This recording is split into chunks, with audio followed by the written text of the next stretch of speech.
Isaías, versículo 5 al 12, dice: Ay de Asiria, vara de mi ira y báculo en cuyas manos está mi indignación. Contra una nación impía la envío y contra un pueblo de mi furor la mandaré, para que capture botín y tome despojos y los pisotee como el lodo de las calles. Pero ella no tiene tal intento, ni piensa así en su corazón, sino que en su intención es destruir y exterminar no pocas naciones, porque dice: ¿no son mis príncipes todos reyes? ¿No es como Calno, como Careserín? ¿No es Hamat como Alfat? ¿No es Samaria como Damasco? Como mi mano alcanzó los reinos de los ídolos, cuyas imágenes talladas se extendían a las de Jerusalén y Samaria. Como hice a Samaria y a sus ídolos, ¿no haré así también a Jerusalén y a sus imágenes? Y sucederá que cuando el Señor haya terminado toda su obra en el monte Sión y en Jerusalén, dirá: castigaré el fruto del corazón orgulloso del rey de Asiria y la obstención de su arrogancia. Permítame darles un poco de contexto de lo que está sucediendo, porque hay varios nombres que se están dando aquí, y al ser profecía y al ser Antiguo Testamento, pues hay algunas cosas que debemos entender para tener en mente cuando nosotros vayamos explorando en medida de la predicación. Entonces, el capítulo 9, si usted regresa al capítulo 9, no lo vamos a leer, pero échele un vistazo. En capítulo 9 se da una de las profecías más hermosas de toda la Escritura. De hecho, debería estar en su memoria. Donde se anuncia el príncipe de paz, uno de los famosos textos recitados en Navidad. Y aquel príncipe de paz, que claramente es Jesús, va a traer esperanza y restauración a Israel. Sin embargo, cuando nosotros llegamos al capítulo 10, el tono cambia radicalmente, y aquí nos revela el estado moral y espiritual de todo el pueblo. Y solamente en los primeros 4 versículos del capítulo 10 nos muestra una nación corrompida donde la injusticia, la opresión y la idolatría reinaban. Solo en esos primeros 4 versículos. Ahora, el mensaje de Isaías se dirige principalmente al rey que en aquel tiempo estaba gobernando el reino de Judá. Para este momento ya hay 2 reinos. Isaías se dirige al rey de Judá, que era el rey Acaz. Entonces Judá, siendo el reino del sur, vivía en una profunda crisis. Estaba siendo amenazado por una alianza entre Siria y el reino del norte, es decir, Israel. Y frente a ese miedo y la persecución y la presión política, Acaz tomó una decisión desastrosa. ¿Cuál fue la decisión de Acaz? Buscar ayuda en el reino de Asiria, el mismo imperio enemigo que eventualmente se convertirá en el instrumento de juicio de Dios. Entonces, le resumo: 2 reinos, el reino del norte, Israel, y el reino del sur, Judá. El reino del norte se hace una alianza con el imperio sirio, no asirio, sirio. Hace una alianza con ellos y quiere ir en contra del reino del sur, Judá. Entonces Judá, al verse rodeado por el reino del norte, Israel y Siria, pues toma la decisión de irse con Asiria, el imperio asirio. Hace una alianza con el imperio asirio. Entonces, en lugar de confiar en Dios, Acaz, el rey del reino, puso su fe en las fuerzas de otras naciones. No solo buscó su protección militar, sino que también copió algunos modelos de adoración. De hecho, introdujo ídolos y prácticas contrarias al pacto de Dios. Y aquí aparece esta verdad dentro del contexto, y es que Dios va a utilizar instrumentos, incluso imperios paganos, para disciplinar, para corregir y para cumplir su propósito. Dios es tan soberano, hermanos, a veces utilizamos la palabra soberano, pero no lo entendemos en su magnitud, que va a utilizar a naciones, personas, situaciones que incluso parecen ir en contra del carácter de Dios, y a veces sí van en contra del carácter de Dios, como lo es Asiria. Si usted recuerda un poquito el tema de Asiria, recuerda más o menos, la capital de Asiria era Nínive, y este imperio era tan terrible que incluso dicen los historiadores que la crucifixión viene del imperio asirio. Esas prácticas de destruir el cuerpo de los enemigos viene de Asiria. Y esto es precisamente lo que vemos en el capítulo 10, cuando Dios va a utilizar el imperio asirio como instrumento de un juicio que se vendrá. Así que Asiria se va a convertir en la herramienta de Dios para traer disciplina sobre Israel, pero también sobre Judá. Es decir, van a derrotar a Israel, pero al hacer alianza con Judá, Judá también va a ser destruido. Y políticamente el reino del norte estaba deshecho. Políticamente también el reino del sur estaba deshecho, y había inestabilidad de alianzas, había presión del mismo pueblo para que se tomen algunas decisiones. De hecho, el reino del norte había hecho alianzas con Egipto, y mientras el imperio asirio crecía bajo el rey como Tilgat, que de hecho es un poquito famoso,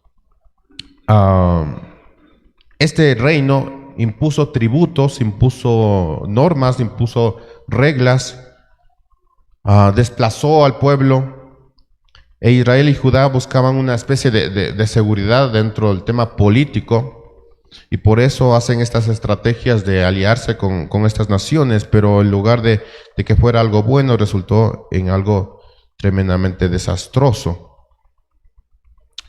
Y no sé si se han dado cuenta, pero esa es la realidad en que vivimos todo el mundo.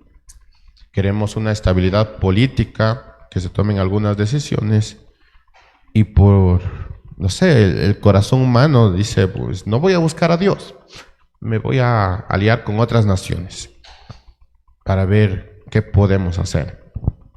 Eso ha pasado en toda la historia. Así que el verdadero problema radicaba no en lo político, sino en lo espiritual. Israel había caído en idolatría, adorando a Baal, y abandonado el pacto con Dios. Eso lo tenemos en Segunda de Reyes 17. Había corrupción, y la injusticia se había vuelto parte de la vida diaria. Los profetas contemporáneos de la época, Oseas, Amós y Isaías, alzaron su voz, pero fueron completamente ignorados. Y así el pueblo había escogido aliarse con otras naciones, había escogido perder su identidad y había escogido perder su propósito. Esa es la situación del pueblo de Dios. Por eso el mensaje de Isaías se centra tanto en la arrogancia de Israel como la soberbia de Asiria, porque en medio de todas estas cosas Dios está utilizando a Asiria como instrumento, o va a utilizar a Asiria como instrumento, pero hay un pueblo arrogante frente a todas estas situaciones, que es el pueblo de Dios, arrogante pensando que puede salir de la situación en que se encontraba, haciendo alianzas con otras naciones, una nación pagana. Y esta verdad nos confronta, hermanos, porque Dios en su sabiduría puede utilizar circunstancias difíciles, personas inesperadas e incluso sistemas injustos para moldear, corregir y volver a encaminar a su pueblo hacia Él. A propósito, Alguien una vez me comentó si lo que estaba pasando en una prueba, y ciertamente la prueba está bien descrita en cuanto a la escritura. Pero también la escritura nos habla de que Dios utiliza ciertas circunstancias difíciles para disciplinarnos. Entonces ya no es una prueba, es una disciplina. Entonces cuando Dios disciplina, no lo hace para destruir, sino lo va a hacer para restaurar.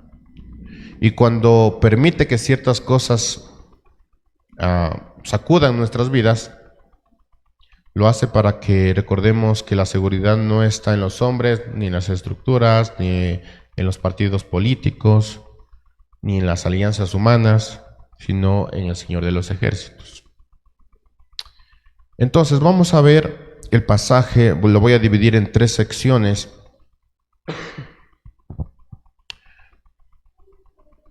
Y de hecho el pasaje va hasta el final del capítulo, los versículos, pero nos vamos a quedar solamente en el versículo 12 y voy a mencionar ciertos versículos más. Entonces nuestro primer punto va a ser Dios ha enviado. Vamos a ver el versículo 5 al 6. Dice versículo 5, ay de Asiria, vara de mi ira y báculo en cuyas manos está mi indignación. Ahora, hermanos, presten atención aquí porque lo que está diciendo Isaías es que Dios ha decidido utilizar a Asiria como instrumento de disciplina para el pueblo. Israel y Judá no podían alegar ignorancia en cuanto a todos estos temas. Sabían que Dios en su soberanía estaba permitiendo que una nación extranjera corrigiera la desobediencia y la falta de fe. Para este momento en lo que Isaías está dando esta profecía, no había sucedido lo que va a suceder con Asiria y Siria. No había sucedido todavía. Isaías proclama esta profecía y dice, esto es lo que va a suceder. Así que cuando el pueblo, tanto Judá como Israel, escuchan lo que está diciendo Isaías, ellos después ya no pueden decir, yo no sabía que esto iba a suceder, porque esto va a ser una profecía. Así que el anuncio de Isaías no solo habla de disciplina, sino también que va a haber un juicio eminente contra la misma Asiria, donde Dios va a utilizar una vara de castigo, pero va a ser un juicio en medida de la corrección. Entonces, para este momento, Judá e Israel, el pueblo de Dios, no puede decir yo no sabía, porque Isaías ya lo está diciendo. La nueva traducción viviente lo expresa de esta manera, lo dice un poquito más claro, versículo 5. ¿Qué aflicción le espera a Siria? La vara de mi ira. Yo la empleo como garrote para expresar mi enojo. Versículo 6. Envío a Siria contra una nación pagana. ¿Cuál nación pagana? Siria. O sea, les va a derrotar a Siria. Y contra un pueblo con el cual estoy enojado. ¿Cuál era ese pueblo? Judá. Asiria los secará y los pisoteará como a polvo debajo de sus pies.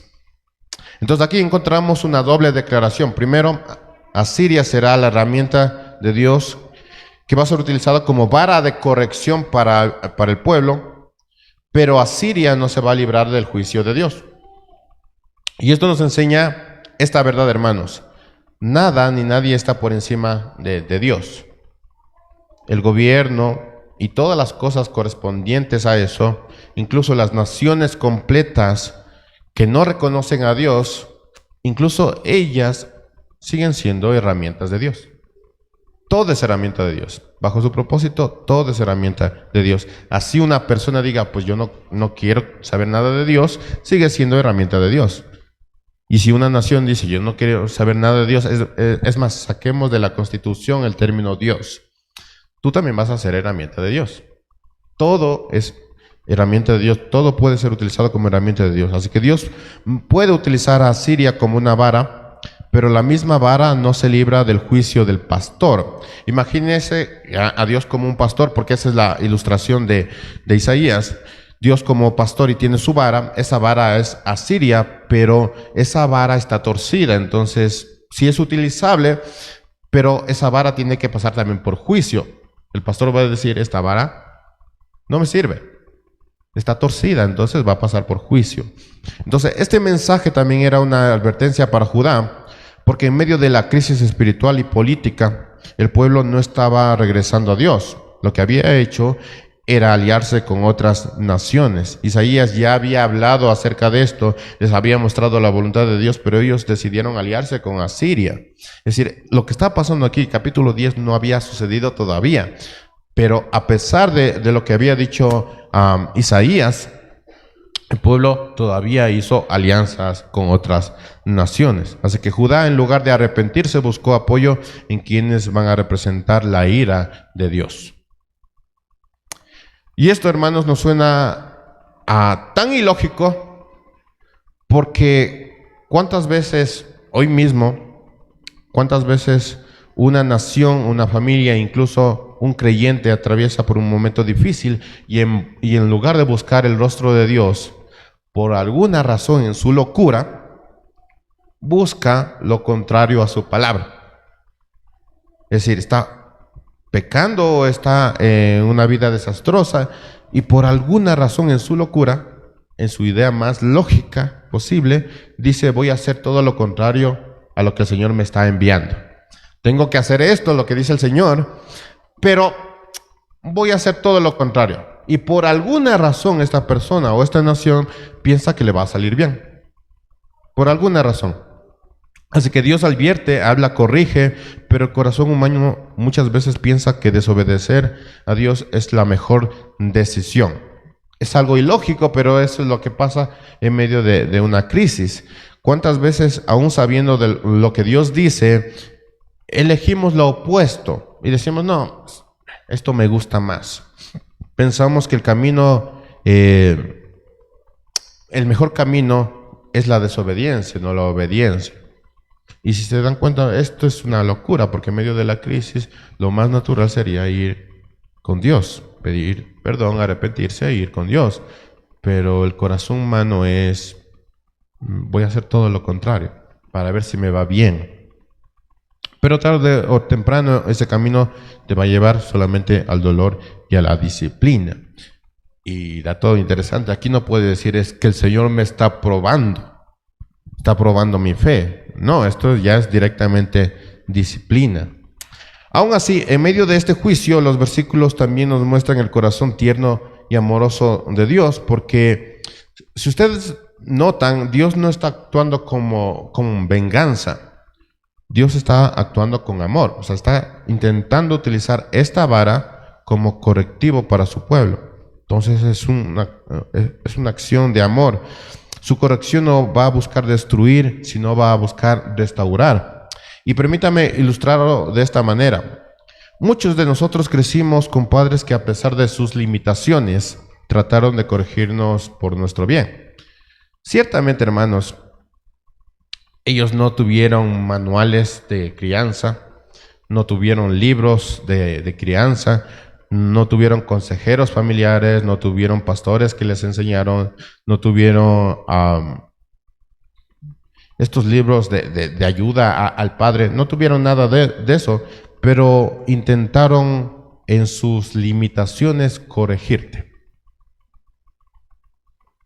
De manera incomparable, más sabia, Dios corrige a su pueblo porque los ama. Entonces, si un padre en su limitación intentaron corregirte, Dios lo va a hacer también. Y esa es la ilustración. Él no quiere que su pueblo termine en un desastre y por eso permite la disciplina. Y en su mano incluso la vara es una bendición. La vara tiene un propósito en las manos de Dios, en aquel que quiere corregir a sus hijos. De hecho, dice Hebreos 12:6, porque el Señor al que ama disciplina y azota a todo el que recibe por hijo. Así que la disciplina es parte del amor de Dios a su pueblo. Dios no está actuando como un juez airado que busca venganza. Él está actuando como un padre que ama demasiado a sus hijos y que no quiere que terminen perdidos. Así que la vara que usa sí puede doler, pero su propósito siempre va a ser restaurar. Ahora bien, ustedes, y bueno, algunos padres sabrán esto, que aún con vara hay muchos hijos que se van a perder. Entonces, la intención del padre utilizar la vara es corregir. Sin embargo, hay muchos hijos que aún con vara no quieren ser corregidos. Así que, hermanos, cuando Isaías dice, envío a Siria contra una nación pagana, contra un pueblo con el cual estoy enojado, estoy muy enojado, no está mostrando a un pueblo, a un Dios cruel, sino a un Dios soberano y justo que ama suficientemente a sus hijos para corregirlo porque está desviado. Y antes de continuar a nuestro segundo punto, quiero que nos detengamos un momento porque aquí hay algo que quiero que tengamos, que pongamos atención. Hermanos, sé que muchos de los que hemos estado tiempo en la iglesia,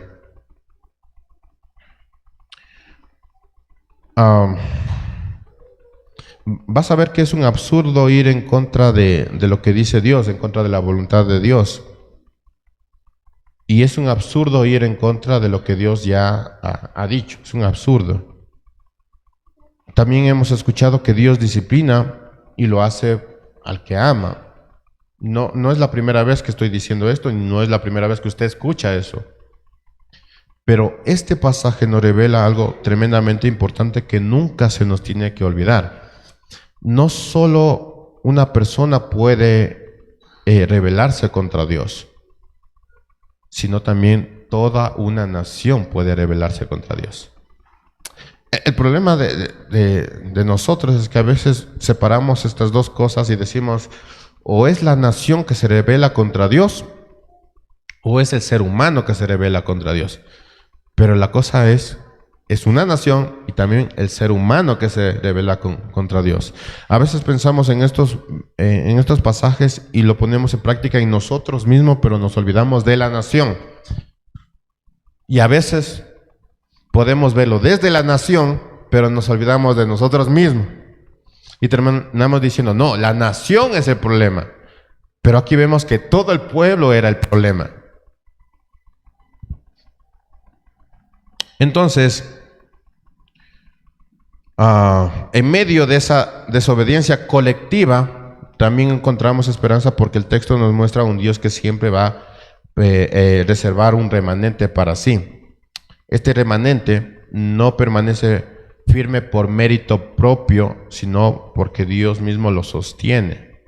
De hecho, si fuera un tema nuestro, nosotros no podríamos sostenernos, iríamos con los ídolos de Asiria y seríamos parte de los ídolos de Asiria.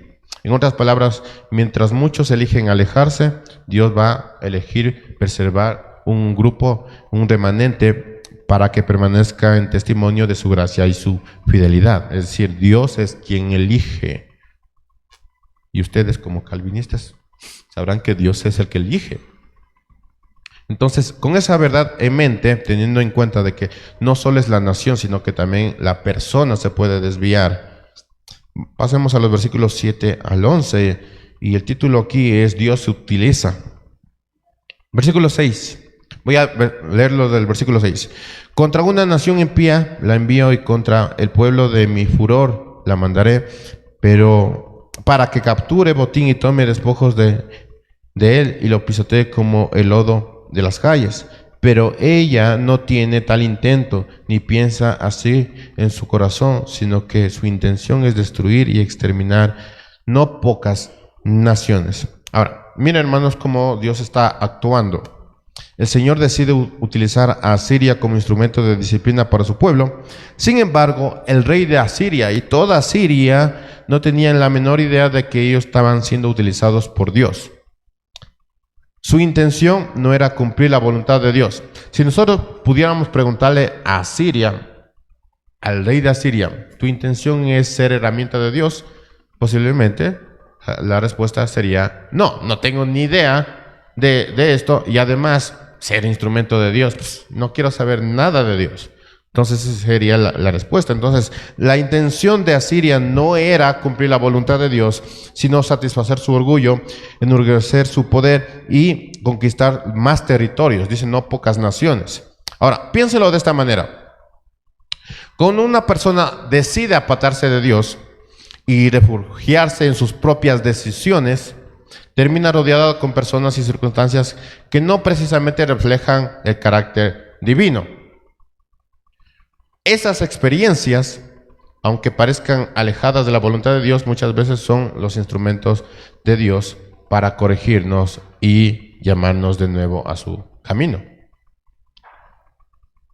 Piénsalo de esta manera. Si nosotros le preguntáramos a aquella persona que Dios está utilizando como herramienta y que esa persona no quiere saber nada de Dios, si le preguntáramos a esa persona en la cual nos hemos involucrado y nos hemos apartado de Dios y hemos ido corriendo a esa persona, si le preguntáramos a esa persona que no quiere saber nada de Dios, que está alejada de Dios, si le preguntáramos, ¿sabías que tú estás siendo utilizado como herramienta en las manos del Señor? Seguramente esa persona va a decir, yo, herramienta del Señor, si no quiero saber nada del Señor.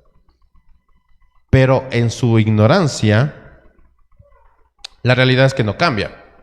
Dios sigue siendo soberano y puede utilizar incluso a los más impíos para llevar a cabo su voluntad. Entonces, a pesar de su ignorancia, eso no quita la verdad. Entonces, Asiria, ellos decían, no, yo quiero conquistar. Es más, todas estas naciones tenían sus ídolos y yo los derribé. Así que, hacer la voluntad de Dios. No quiero hacer la voluntad de Dios. Quiero cumplir lo que yo quiero hacer. Entonces, el rey de Asiria no tenía ninguna intención de obedecer a Dios. Su único propósito era conquistar, enriquecerse y engrandecerse. En su corazón no había humildad, solo orgullo y ambición. Y ciertamente esto lo podemos comparar a las situaciones de cada país, en donde los altos mandos van a decir, yo no quiero saber nada de Dios, es más, quitemos a Dios de la Constitución y del pueblo, quiero saber nada de Dios. Y si le preguntáramos a ese mandatario, a esas personas, oye, ¿tú sabías que tú eres una herramienta de Dios? Tal vez esa persona va a decir, no, herramienta de Dios, yo no quiero saber nada de Dios. Pero su ignorancia no quita la verdad. Dios puede utilizar a cualquier persona. Y también podemos utilizar a estas personas en las cuales nosotros nos hemos involucrado y decirle, ¿sabías que tú eres herramienta de Dios? Y esa persona va a decir, no, herramienta de Dios para disciplinarte. Si somos felices, ¿no? Si vivimos felices, ¿cómo herramienta de Dios para disciplinarte? Bueno, su ignorancia no quita la verdad. Dice el versículo 7, lo voy a leer en la Nueva Traducción Viviente. Pero el rey de Asiria no comprenderá que es mi instrumento. Su mente no funciona de esa manera. Su plan solo consiste en destruir, en aplastar a las naciones, una tras de otra. Dirá, pronto cada uno de mis príncipes será un rey. Hemos destruido a Calmo, como hicimos antes como Carquemis. Hamat cayó ante nosotros como antes había caído Arpad. Y destruimos a Samaria como lo hicimos con Damasco. Si hemos acabado con muchos reinos cuyos dioses serán más grandes que los dioses de Jerusalén y de Samaria, por eso derrotaremos a Jerusalén y a sus dioses, tal como los destruimos a Samaria con sus dioses. Dice el versículo 14, saltándome un poquito, les robé las riquezas a sus nidos y me adueño de sus reinos como un campesino recoge huevos. Nadie puede siquiera batir un ala en mi contra. Nadie puede decir ni pío en protesta. Y si usted está conectando con todas las circunstancias del mundo, esto ya pasó hace mucho tiempo y seguirá pasando. Entonces Asiria decía, nadie puede contra nosotros. A ver, ¿quién puede contra nosotros? Es más, reúnanse únanse a nosotros, hagan alianzas con nosotros porque nadie puede contra nosotros. Decía Asiria, lo que ustedes llaman reyes, para nosotros son simplemente príncipes que algún momento van a ser reyes mucho más grandes de lo que ustedes se imaginan. No hay nación que se nos compare, decía Asiria. Así que Asiria tenía un corazón lleno de orgullo, creyendo que sus triunfos eran obra de sus propias fuerzas, sin saber que era un simple instrumento en las manos de Dios, el Dios Todopoderoso. Y aquí viene la pregunta que debemos hacernos, hermanos. ¿Puede Dios utilizar una nación tan soberbia para disciplinar a su pueblo? ¿Podría el Señor utilizar a una persona tan soberbia para disciplinar a otra persona? Sí puede hacerlo. Porque Dios puede usar cualquier cosa para tratar con su pueblo. Puede utilizar personas, puede utilizar conflictos, puede utilizar a otras naciones, a naciones enteras, puede usar la misma naturaleza, puede usar cada circunstancia de la vida, incluso aquellas que parecen injustas y dolorosas, puede utilizarlo todo. Nada escapa de su control. Dios puede usar incluso a quienes no reflejan su carácter. Aquella persona que no quiere saber nada de Dios, que es completamente contrario al carácter de Dios, Dios puede utilizar a esa persona para formar el carácter de su pueblo. Ese es el Dios que tenemos. Y por otro lado, también debemos entender algo más, que hay personas y naciones que viven convencidas de que pueden hacer su propia voluntad y dicen, no, lo que yo tengo, lo que yo soy, lo que yo hago es por mi propio esfuerzo. Y estas personas viven en su propia locura pensando que no son instrumentos de Dios o que están fuera de la voluntad de Dios porque no creen en Dios. Entonces, al no creer en Dios, ellos piensan, ¿yo hacer la voluntad de Dios? No, nunca. Pero sus vidas no están fuera del alcance de Dios. Rechazar su autoridad, despreciar su nombre y creer que pueden trazar su propio destino es simplemente locura. Añadan a esa locura ignorancia. Pero la verdad es que nadie está por encima de Dios. Tú puedes no creer en Dios, puedes decir que no quieres saber nada de Dios, que no quieres comprometerte con Dios, sigues siendo instrumento de Dios.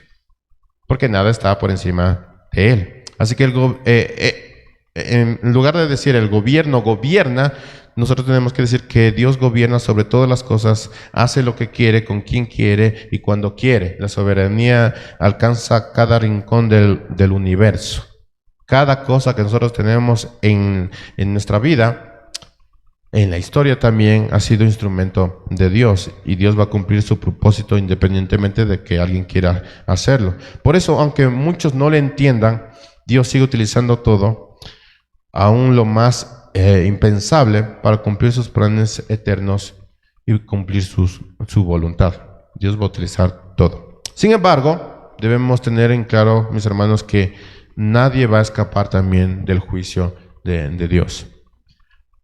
Es cierto que Dios puede utilizar todo para cumplir sus propósitos, personas, circunstancias, incluso naciones impías, pero eso no significa que alguno de ellos va a escapar del juicio de Dios. Ahora, tenga en mente esto, porque el contexto de Isaías 10 es que Él lo dijo antes de que sucediera. Entonces, Dios ha provisto información, ha provisto profecía a todas las personas antes de que suceda. Entonces, cuando esta persona llega a los pies del Señor, porque su tiempo se ha terminado, Dios ya ha reclamado su alma, llegue a Dios, esta persona no puede decir, es que no sabía, nadie me dijo. No puede decir esto porque el Señor ya ha dado su palabra a todos. Entonces, es cierto que Dios puede utilizar todo, pero nadie puede escapar de su juicio. Nadie está librado de este juicio divino. El error es pensar que por ser instrumento de Dios, esta persona puede librarse del juicio. Piénsalo de esta manera. Si tú le dices a una persona, a cualquier persona, sea cristiano, inconverso, lo que sea, le dices, ¿sabes qué? Tú eres instrumento de Dios. Una de las cosas que va a pasar es que esta persona va a decir, qué privilegio, yo soy instrumento del Señor. Pero cuando nosotros vemos el ejemplo de Asiria, ya no es tan bonito. Porque si tú eres un instrumento del Señor como Asiria, Asiria también va a pasar por juicio. Entonces, claro, tú eres un instrumento de Dios. Y algunos van a decir, qué privilegio ser instrumento del Señor, pero tú también vas a pasar por juicio. Entonces, ya la cosa no suena tan bonita, ¿no? Así que si alguien ha sido instrumento para otra persona, párenle bola, porque no es tan bonita la comparación si la ponemos en perspectiva de Asiria. El punto central es este, hermanos. Ser usado por Dios no significa ser aprobado por Dios. Eso es clave. Ser usado por Dios no significa ser aprobado por Dios. Sí, tú eres herramienta o puedes ser herramienta, o una nación puede ser herramienta, pero eso no significa que seas aprobado por Dios. Asiria fue utilizada pero no justificada, fue instrumento en las manos de Dios, pero luego va a ser objeto de su ira. Y con esa verdad en mente llegamos a nuestro último punto, versículo 12. Dios dice, versículo 12, capítulo 10, y sucederá que cuando el Señor haya terminado todo su obra en el monte Sión y en Jerusalén, dirá, castigaré el furor del corazón orgulloso del rey de Asiria y la obtención de su arrogancia. En casa nosotros estamos tratando de enseñar a Sofía una simple frase, una cosa a la vez. Eso estamos tratando de enseñarle. ¿Por qué? Porque ella quiere todo al mismo tiempo. Que quiere comida y después que quiere jugar y todo al mismo tiempo. Entonces tratamos de enseñarle una cosa a la vez. Mis hermanos, todo tiene su momento, todo tiene su propósito, todo tiene su lugar dentro del plan de Dios. Una cosa a la vez. Entonces, Asiria fue una potencia dominante durante 1400 años. Fue una de las civilizaciones más fuertes, prósperas y temidas del mundo antiguo. Si alguien se sentía invencible, ese era Asiria, porque 1400 años siendo una potencia mundial, pero aunque su dominio era fuerte y duró siglos, su poder no estaba por encima del Dios eterno. Y es interesante pensar en esto, hermanos, porque si nosotros pensamos en edades humanas, ¿qué viviremos? ¿80 años? ¿70 años?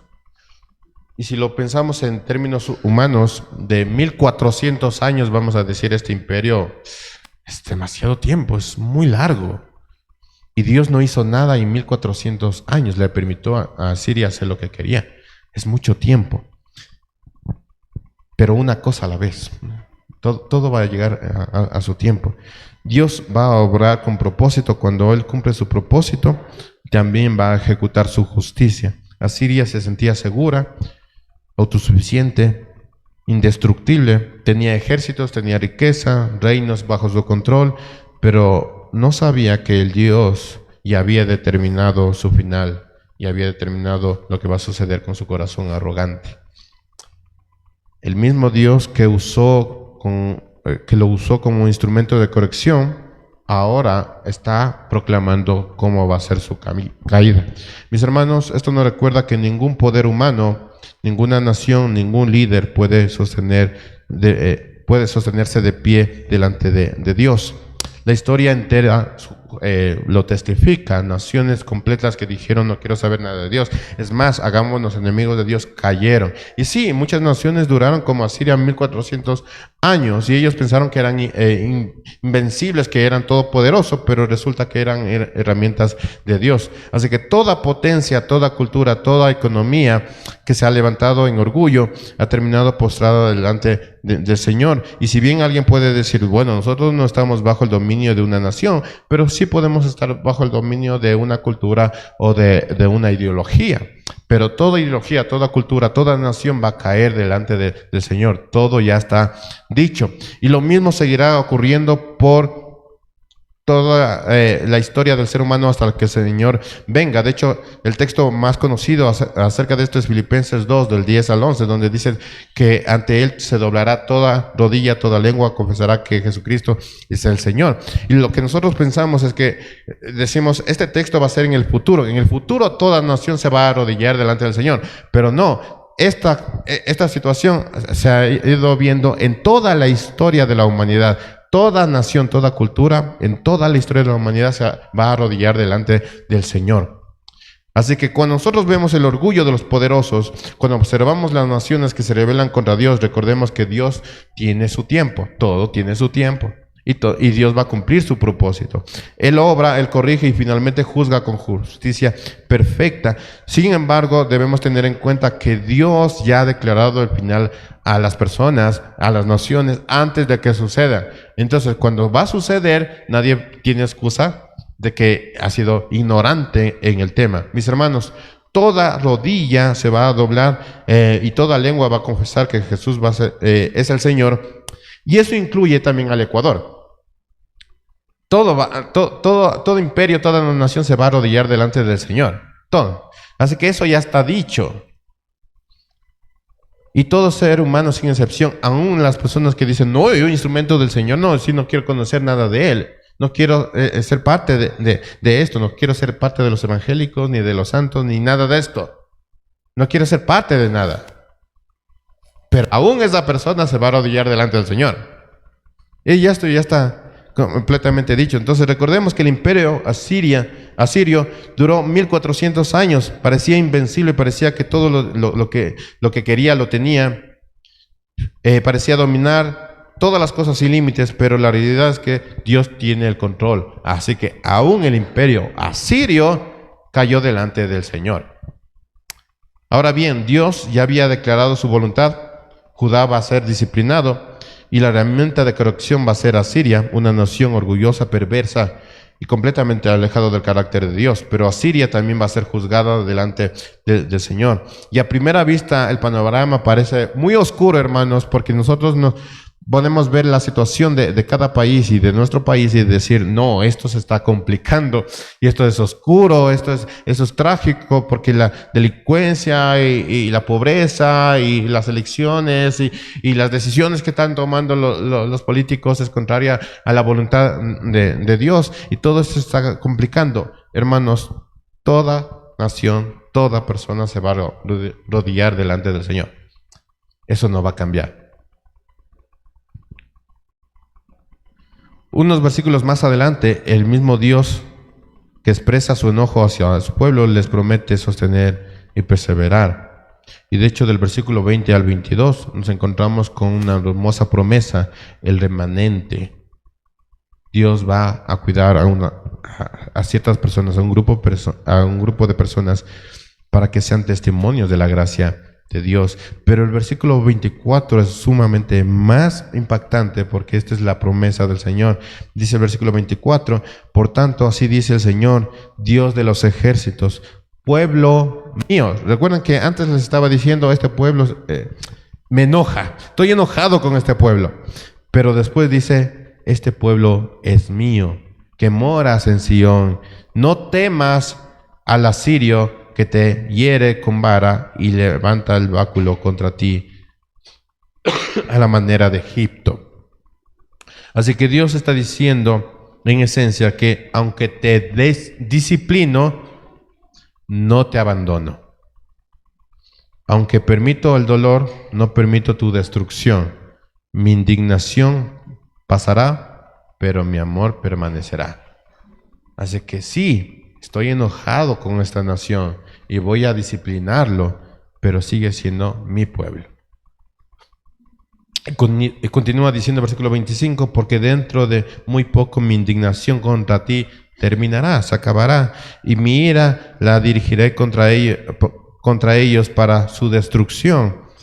Y el Señor de los ejércitos levantará un látigo contra él, como en la matanza de Madián, en la peña de Oreb. Su vara estará sobre el mar y lo levantará de la manera que lo hizo en Egipto. En aquel día la carga de Asiria será quitada de los hombros y su yugo de su cuello, y el yugo se romperá a causa de su gordura. Es decir, te voy a hacer tan gordo que el yugo que cargaba se va a romper. Y este es un consuelo grande, hermanos, porque el Dios que disciplina es el mismo Dios que está protegiendo. El Dios que corrige es el mismo Dios que libra. El Dios que juzga a las naciones es el mismo Dios que va a cuidar a los suyos.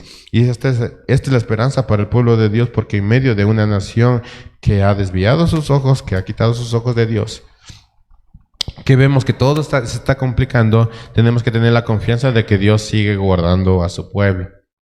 Y lo va a guardar, no por nuestros propios méritos, sino porque Dios ha decidido guardar a su pueblo.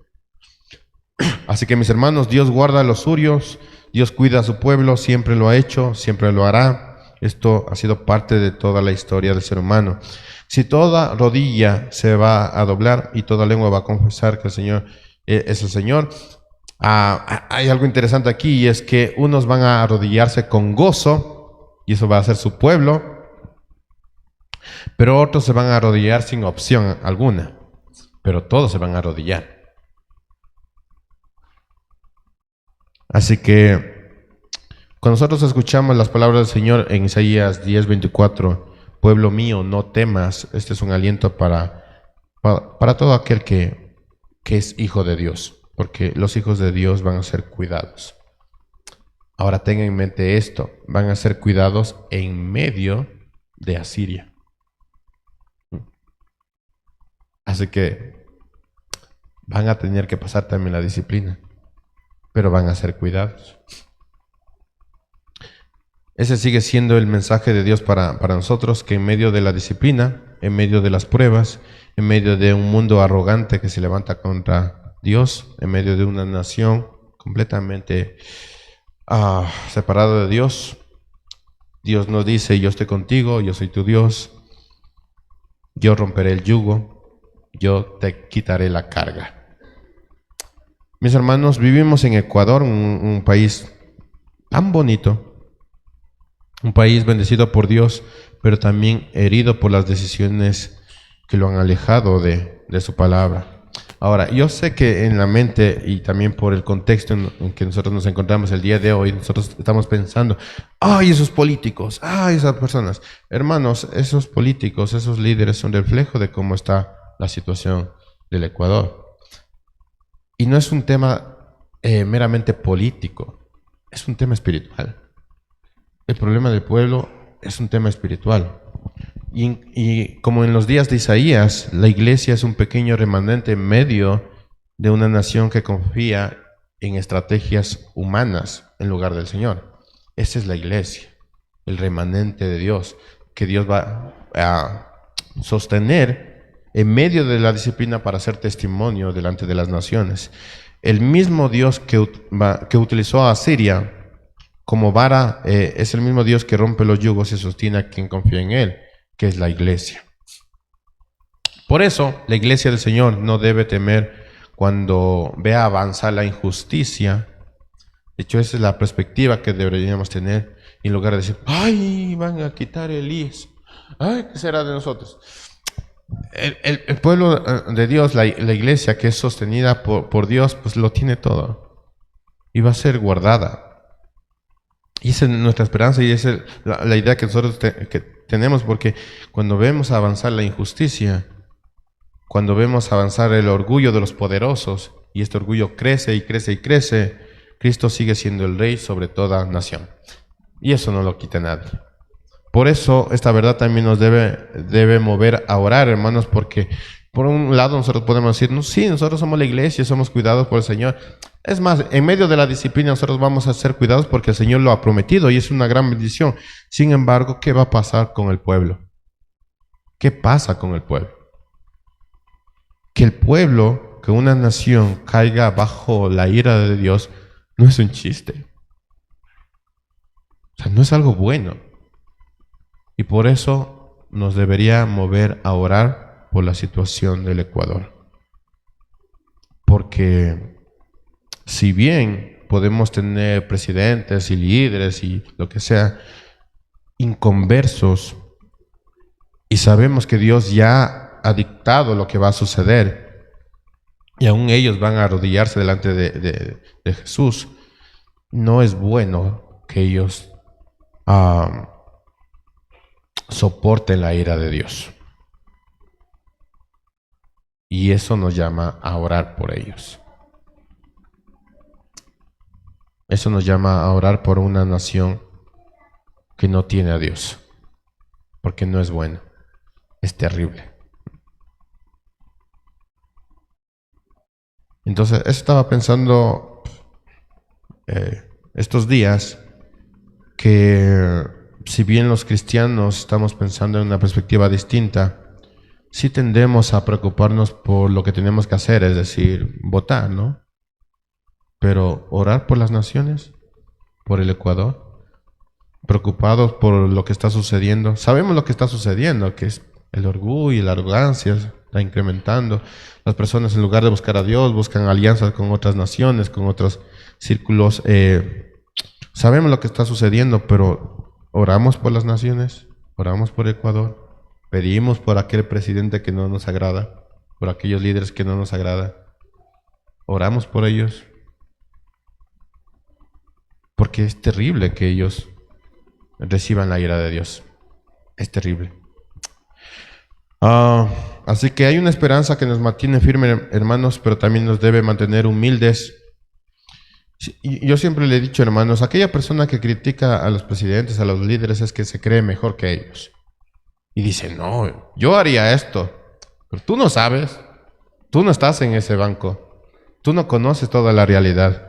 Tú puedes decir, no, qué decisión tan absurda, tan ilógica. Tú no sabes. Tú no sabes. Es más, si tú estuvieras en ese lugar, posiblemente hicieras cosas peores. Porque tú no sabes. Entonces la persona que se queja y habla de lo que se tiene que hacer y cómo se tiene que hacer, esa es una persona orgullosa, porque cree que es más inteligente, más sabio que la persona que está ahí sentada, que ha sido elegido por Dios. Así que hay una esperanza aquí, pero también nos debe llamar a la humildad y a ser fieles delante del Señor. Oremos por la situación del Ecuador, en lugar de decir, ay, nosotros somos más inteligentes, más sabios. Nosotros haríamos esto y aquello, tú no sabes. Y por eso tú no has sido elegido por Dios para ser presidente. Por eso, porque tú no puedes.